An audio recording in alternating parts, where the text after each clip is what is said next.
This is a Book Potato interview today. I am speaking with the author's name, R.K. Wheeler.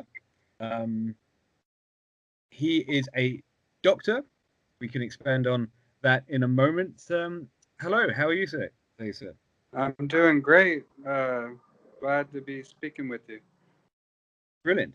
Do you just want to explain to people what sort of doctor you're in? You're not a doctor of sort of history or anything like that. You are a medicine doctor. Right, I'm a chiropractic physician in Florida in the U.S., and I've been practicing 21 years, but I took up writing about 9 years ago. Some stories that I really wanted to share with the world, and Sure. that started out as fantasy, and it's branched into poetry and children's books and short stories now. Yeah, I mean, you do have a whole eclectic range of books. What made you want to write books, other than being a obviously a fan of books and an avid reader and enjoying the art of reading and writing, I suppose. But what was the main thrust? Because it wasn't the fact that you were trying to find a career. You already had a successful career, so this is like a second job in a way, isn't it? But obviously something that you love doing as well. Right, I have to, to be completely honest, my initial motivation was I think a lot of people see that the world has lost its moral compass to an extent, and Sure. so I wanted to create stories that were still clean and appropriate for any age group, and no swear words and no sexual innuendos and Yeah. delving into drugs and things. And so I wanted to have this clean storyline, but not to be preachy or anything like that. Yes. So that people from any religion or denomination would hopefully still feel comfortable reading my stories. But I have a unique style where I blend biblical names and stories with mythology, Greek, Norse, Hebrew mythology, and I blend Yes. those together and to create my new worlds, the new universes of my uh, that I see in my mind, and I try to put that onto paper. And I've hit number one in a couple of my books on Amazon, and I was just published in Kirkus Reviews last month with The Witch of Endor, and less than 10% of all the reviews are put in the magazine. So I feel like I get really good reviews, so I think Yeah. I'm on the right track. It's just trying to reach those readers who would enjoy what I do, what I write. Sure. Sure. So obviously, writing is it's not just something that you like doing. You feel that there's a purpose behind your stories, even though they're works of fiction. But there's as I said, there's a message there. You're trying to do something perhaps subtly, but something you feel is a benefit to the world. It's a benefit to have these books, as you said, that they're not full of sex, drugs, and that you're offering something that can be consumed by young children, but older as well. That is a cut above perhaps a lot of the stuff that maybe they're consuming through television or the internet, that sort of thing. Right. And, in my initial story, War in Heaven, Scions of Azazyel, it talks about the war in heaven, but how that is still occurring here on the earth. And I wanted to have the main character, Angelica, struggle with her atheism. She's atheist after her parents were murdered, and she's struggling to come to the reality that maybe her belief system is flawed. And so she is visited by the Archangel Gabriel, and all of a sudden her realm of atheistic is being challenged, and so she is going through this story eventually to gain the power to use the Ring of Solomon that she's gifted, and she finds out she actually has angelic blood, and so she has to overcome her doubts in God to eventually tap into her power and the power of Solomon's ring. And so it's kind of it may really touch base with people that struggle with a belief Sure. in God, but it's non-denominational. It's not Yeah. because it is a fantasy. Sure. So But it's important. I think it's a good thing that you're doing, I like where you're coming from, and it's important, isn't it, when you're talking about themes and themes of books and what inspired you to write a book, because sometimes people will just say, oh, well, it's a story that I just had, and it's just da da da da, and this happens, and that person goes on this journey, and there's no particular reason, and there's no particular um, purpose behind it, and again, you're not trying to preach to people, but at the same time, there is a uniqueness of it. So it's you're setting out an example of, of faith to some people, but you're not necessarily forcing someone else to read it, so that everyone can enjoy it, basically, because it is fantasy as well, but based around things that I think people can relate to. And right, right, and that was my first book, and the Witch of Endor. The vampire series is going to be a completely different timeline, 900 BC versus the first book, Scions of Azazyel, was in modern day. And so those characters will eventually interact in future books, but they're currently on different timelines. And sure, sure. Now, I was going to ask you, what is the the the most recent book of yours? What are you working on at the moment? What is out at the moment? Um, these are all books that have been published, but you're currently working on other ones as well, aren't you? right, the Witch of Endor, the Gnomes of Nome, Mystical Musings, a collection of poetry, all those were published about a year ago, and each of those has been converted to audiobook last summer, getting great reviews. Mystical Musings was number one on Amazon 2 weeks ago, um, even ahead of Mark Twain's new book. That they rewrote all his poetry in audiobook, and I was ahead of Mark Twain there. And so that's kind of a really neat thing. I would say that I'm currently working on the sequel to both Scions of Azazyel and The Witch of Endor simultaneous.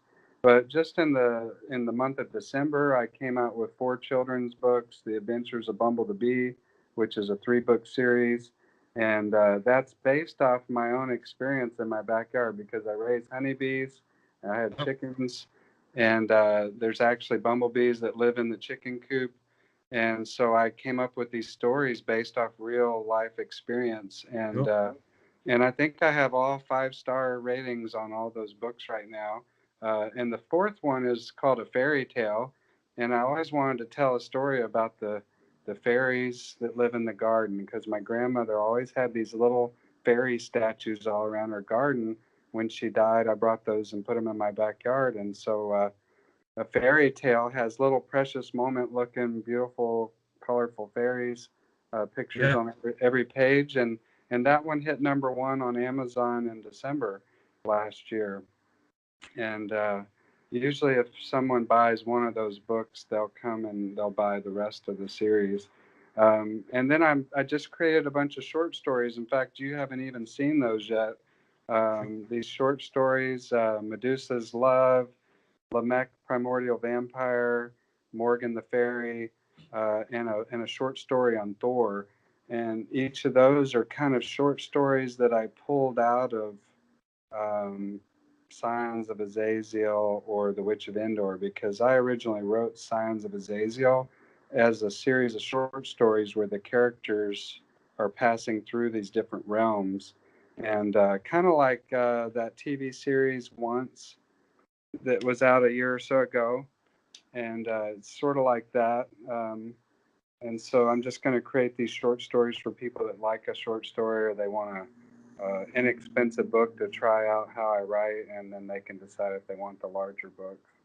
Sure. What do you prefer doing? Writing short stories or lengthier? But what do you find easier?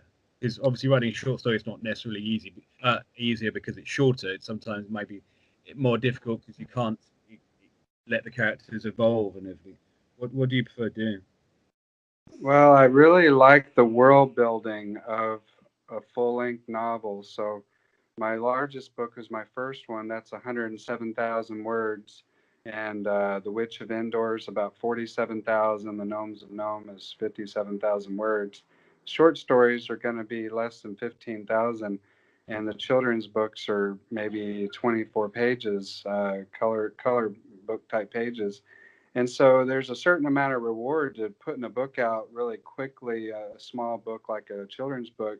But for the overall experience, I love the world building of creating a new universe. Yeah. For for instance, in Scions of Azazyel, Norse mythology talks about the nine realms. Well, in the movies, those are always portrayed as different planets. But in Mm. my story, the Earth is hollow, and inside the Earth are continents, and that's where the nine realms of Norse mythology are.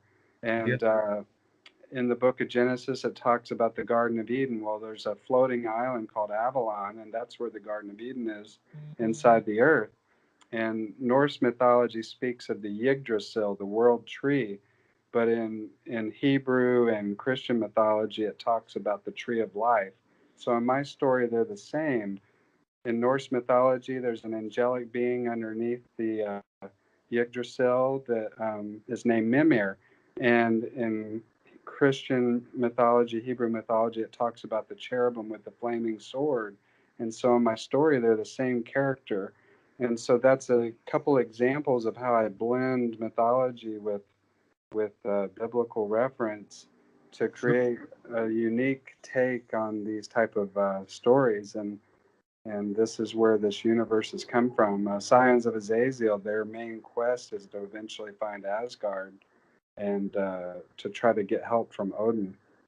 And so the second book, the sequel, will be trying to find Olympus and to recruit Zeus uh, to help in this battle against Satan.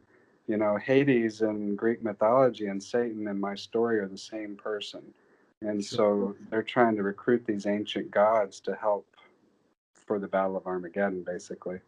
I think all of that sounds really, really cool, actually. And I love the creativeness of you're taking a theme and you're taking a myth or a belief and just changing it very, very slightly, but you come up with so many new opportunities.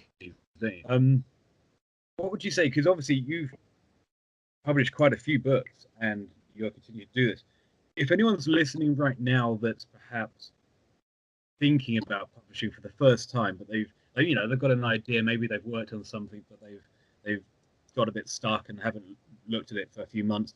What advice would you give to those sort of people that really want to publish but haven't had anything published yet?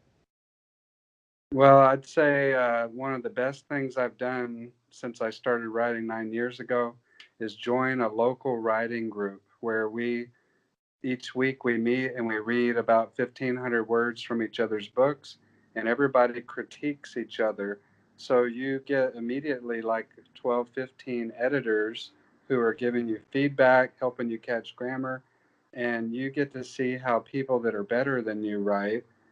Like learning to play tennis. If you play with somebody that's a little better than you, it improves your tennis game. Sure. So there's some really talented writers in there, and they believe I'm talented too, but they've been writing longer than me, and so I'm learning from them. And all of Yeah. us have a little different type of genre that we can uh, learn new things.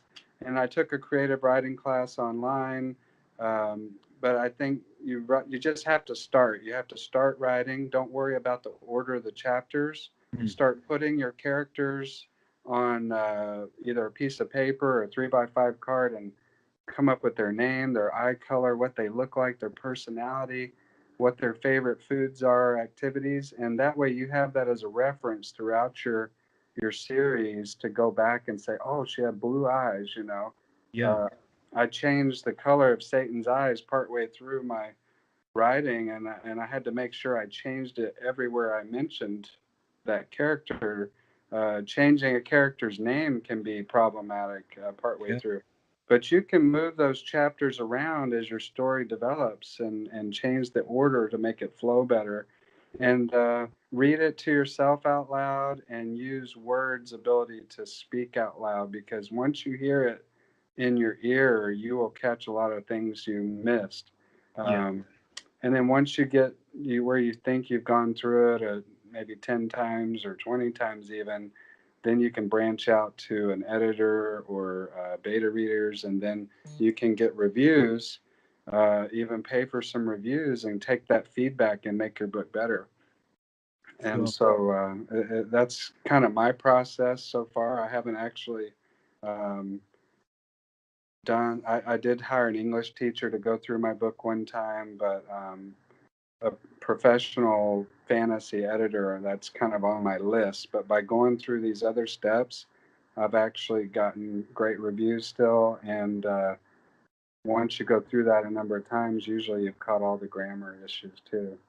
Sure. Sure. I mean, that makes tons of sense what you just said, and I think perhaps that doesn't always that process of what you're saying, that writing groups, speaking to many people, that doesn't always occur to people who perhaps are writing in isolation. So that's very good advice. Where again, as a independent author, what made you want to be an independent author rather than going to conventional publicist, or perhaps you did do that? And do you think in this day and age, with the internet and websites, that authors are freer being independent than compared to publishers? Do you have any views on the traditional way you think books are published? Yeah, my experience and other authors I've talked to is there's pros and cons, obviously, each way.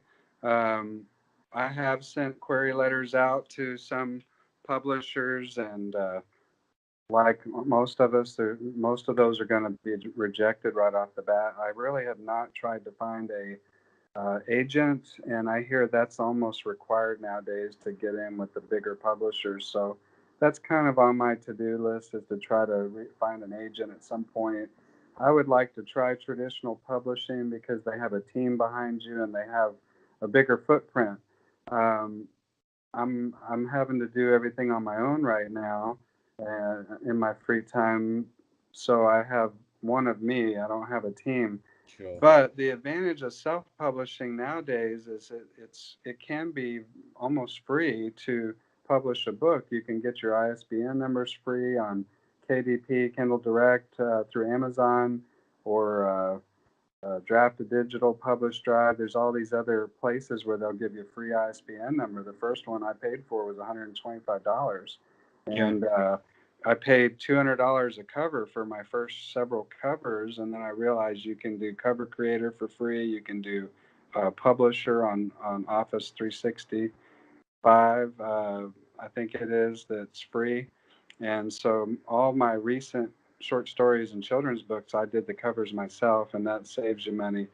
And so people ask how they can get. I've even seen people asking for crowdfunding to do their book, and then me and some other authors will say, "Look, here's who you go through, and you can do Mm. most of that at no charge. It's $55 to register your copyright with the U.S. government at copyright.gov, but U.S. laws is once you finish that document, it's saved on your hard drive. It's technically already copyrighted.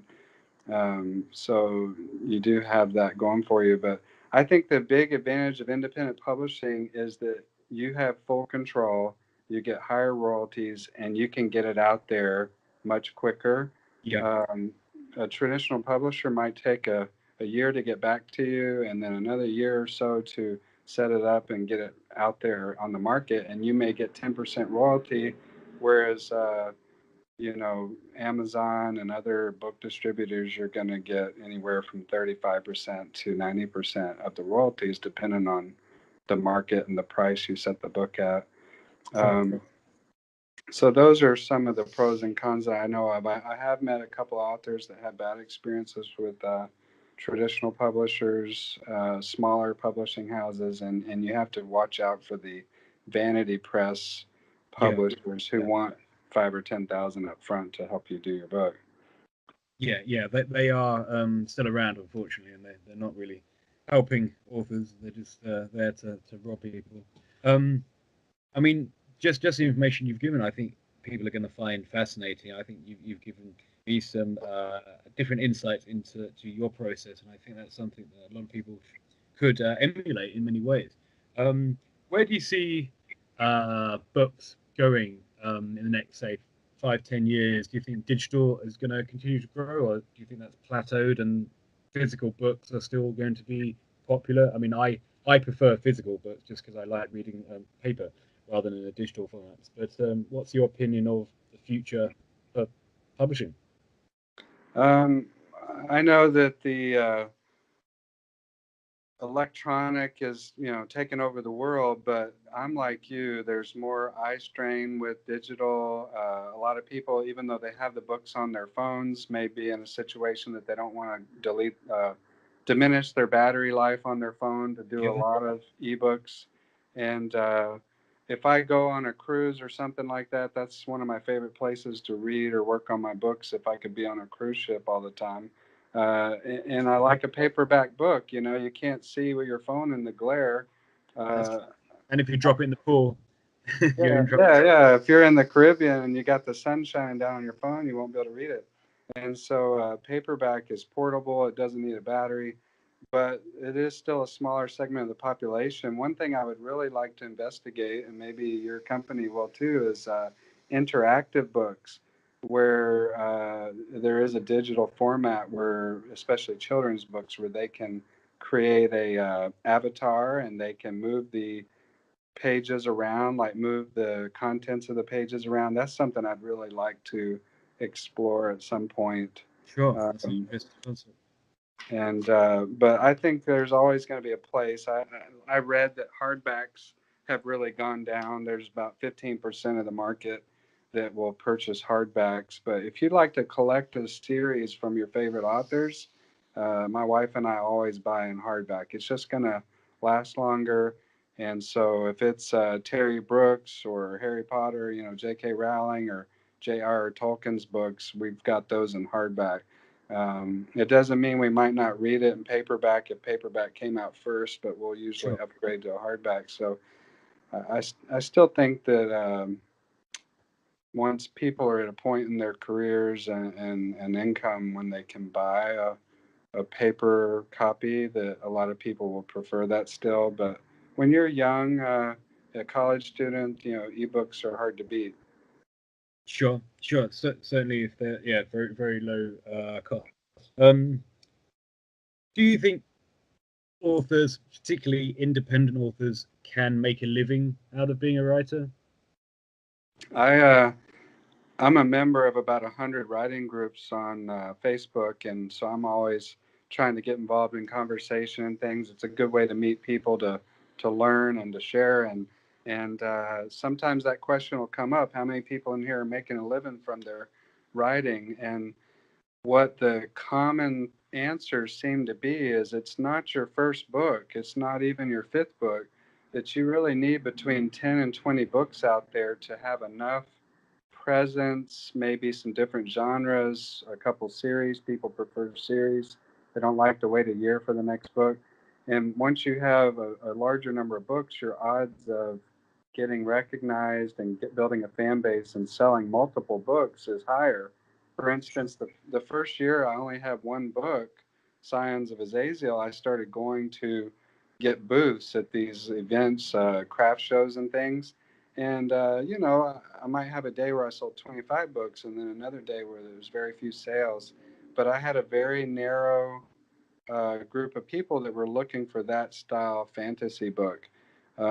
So I think by creating the children's books and other poetry and other genres, you're really increasing your dovetail effect, because if they buy one book of yours that they like, then they're more likely to come back and buy your other works. And so I've talked to an author that wrote the book Ricky the Rock That Couldn't Roll, and he screenshot his Amazon sales, and he was doing 18,000 a month off of that book last year.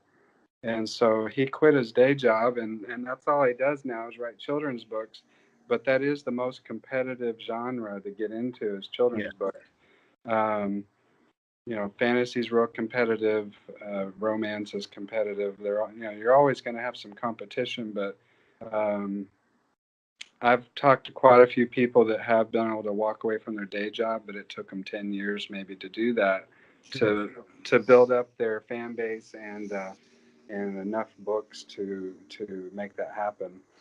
sure. So it's not easy, is what you're saying. Right, it's competitive, and there's probably a lot more authors that just do it as a hobby or do it Yeah, as a little supplemental income. And I look at it as when I retire from being a doctor, I would still enjoy staying active writing. It's something I could do at any yeah, age, and I like that idea. yeah. I think that's a very good idea. And Um, writing gives you your immortality in a way. It's going to outlive us, and so yes, yeah, uh, my books may benefit my children one day if I set all this up and there's some passive income down the road. Maybe that will bless my children's lives and their children. So yeah. it could be your what do they call that? Not your lineage, your Your legacy, or legacy. It could be your legacy. Everybody's always going to know who Tolkien was or yeah, Harry Potter. So I would mm, love to sure. to to leave that behind. I When I see a small child start laughing reading one of my children's books the first time they hear it, and to see that smile, that's very rewarding, and it makes me want to write more children's books. Yeah, yeah, of course. No, I can understand that 100%. Um, Robert, I think it's been amazing speaking with you today. I really appreciate your time to speak to us, and I think there's a lot of gold in what you just said there. I think anyone listening to this can take a lot of ideas from this. Um, if anyone wants to contact you, to say that, hey, we read some of your books and we really like it, or that sort of thing, what's the best ways to contact you? It'd be through my something that'll be more common in my books, just so people know, is in the Witch of Endor, the antagonist Maldavar Akludar. His name is an anagram. So I would love to see the first fan that's able to dissect his name and identify his true identity, who he really is, because that's not his true identity. And in my future books, I'm going to be using anagrams and clues like that for people to try to discover. And in my first book, Scions of Azazyel, the angelic language, if the readers can figure out what language that is and translate it, it'll give them clues about the plot in future books. Oh So I wow. hope I hope people like that type of thing and realize that that's part of my writing style. Sure, sure. No, I'm sure they will. Um, that's brilliant. I want to thank you for joining us today. All right, thank you, Tom. I appreciate your time. No problem at all. All right, take care.